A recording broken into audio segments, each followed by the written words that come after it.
Assalamu alaikum viewers. My name is Sakif Fiaz Wala, and as a part of Rehan AI teacher training course, I'm back with another discussion session with ChatGPT.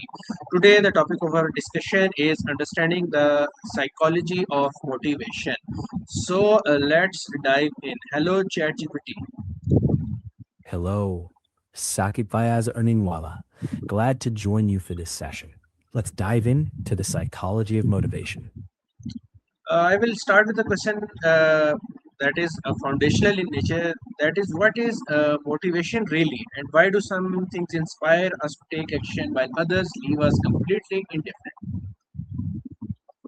Checking? That's a foundational one. So, motivation is that inner drive that pushes us to act. It's shaped by our needs, values, and beliefs about what matters most. When something links to our goals or sense of meaning, it activates us.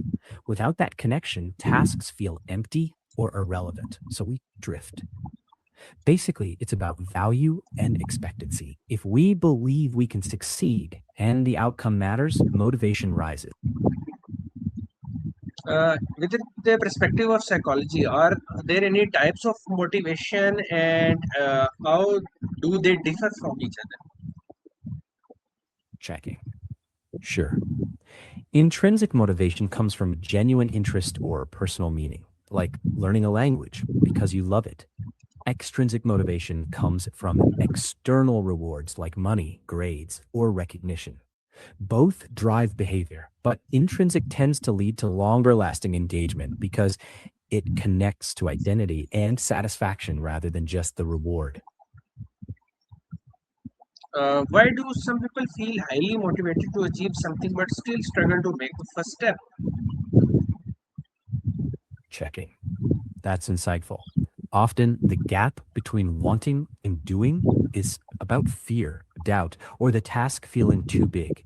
Self efficacy matters here. If confidence is low, motivation doesn't translate into action yet. Breaking goals into tiny, doable steps often helps kickstart momentum. How do our thoughts, emotions, beliefs, and past experiences influence the way we respond to motivation? Checking. That's an excellent question. Thoughts shape our expectations. Emotions color the energy we feel about acting. Beliefs, like whether we think abilities can grow, affect persistence. Past experiences set the tone by building confidence or caution. So, motivation isn't just a switch, it's a pattern shaped by mindset, emotions, and interpretation. It is Build often a said growth that mindset. people are led by purpose. So, what role does purpose play in maintaining our motivation? Checking. That's a thoughtful one. Purpose acts like a North Star. It gives meaning beyond short term rewards. When challenges come, purpose helps reframe them as part of something worthwhile rather than pointless struggle. It strengthens resilience because you're anchored by the why, not just the what. Motivation might fluctuate, but purpose keeps direction steady. You mentioned that motivation fluctuates from day to day, and should we learn to work even when we don't feel motivated? Checking. Yes, that's one of the key skills. Yes.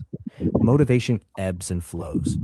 So, discipline and habits carry you when the spark isn't there. Action often creates motivation, not the other way around. So, don't wait for the feeling. Start small, and momentum often brings the feeling along. You recommended to start small. How will such small achievements and progress affects our brain's reward system and encourage us to continue pursuing our goal? Checking. Absolutely. Starting small works because each small win activates the brain's reward system, triggers little dopamine boosts, and builds confidence. That cycle of small action, small win reinforces motivation and makes bigger challenges feel less overwhelming. Uh, are there any psychological barriers to motivations? Checking.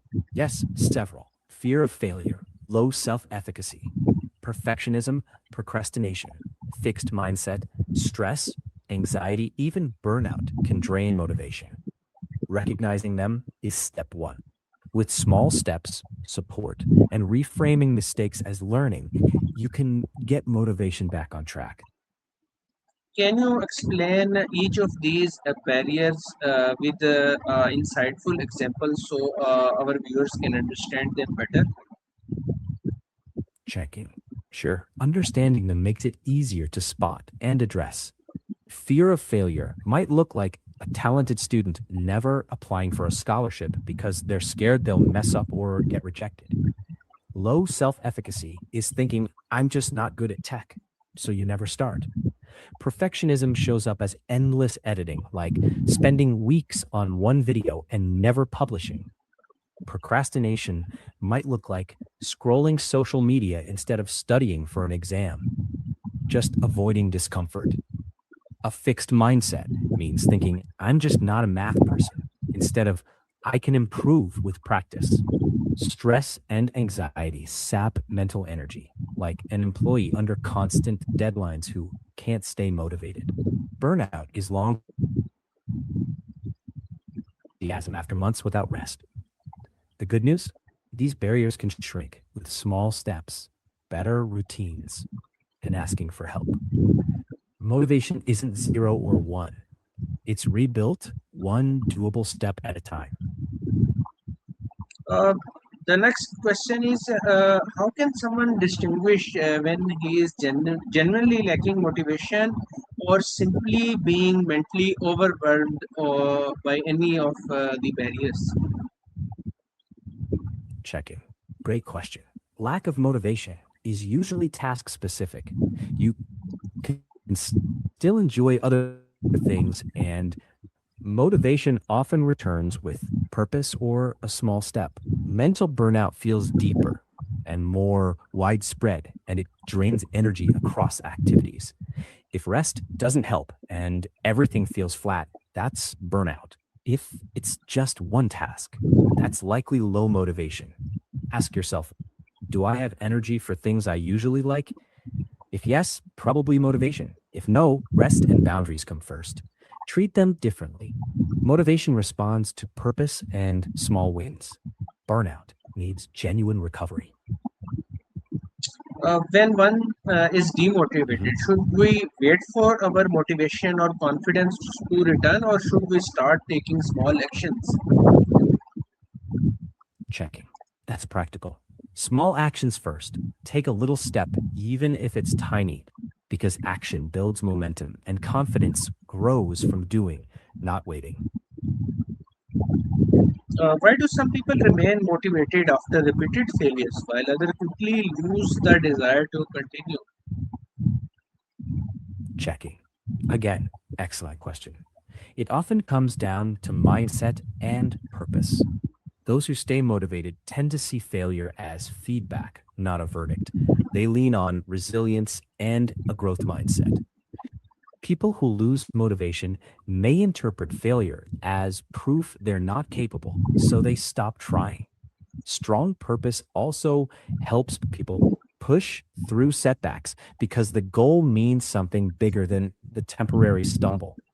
In short, it's less about talent, more about interpretation and purpose. Uh, what is your perspective on reward and punishment system? Is it beneficial in the long run for our goal achieving, or is it bad? Checking. Thoughtful one.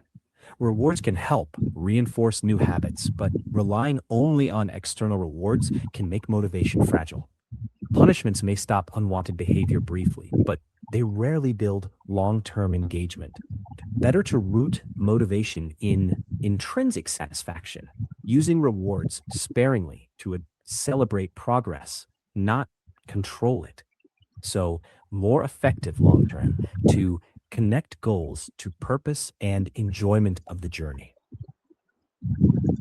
Lastly, I would like to ask you what practical psychological strategies can people use to maintain motivation for long term goals when results may take months or even years to appear? checking. Excellent close. For long term, set clear, meaningful goals, break them into milestones, build consistent habits, track progress, surround yourself with supportive people, adapt strategies without abandoning the goal, and practice self compassion. Motivation is sustained by purpose, routine, and resilience, not just bursts of inspiration. Thank you, ChatGPT, for today's session. You're very welcome, Sakib, anytime. Viewers, that was all from today's session. Hope you are motivated after listening to this discussion. So I will be taking my leave until next time. Signing off. Allah Hafiz.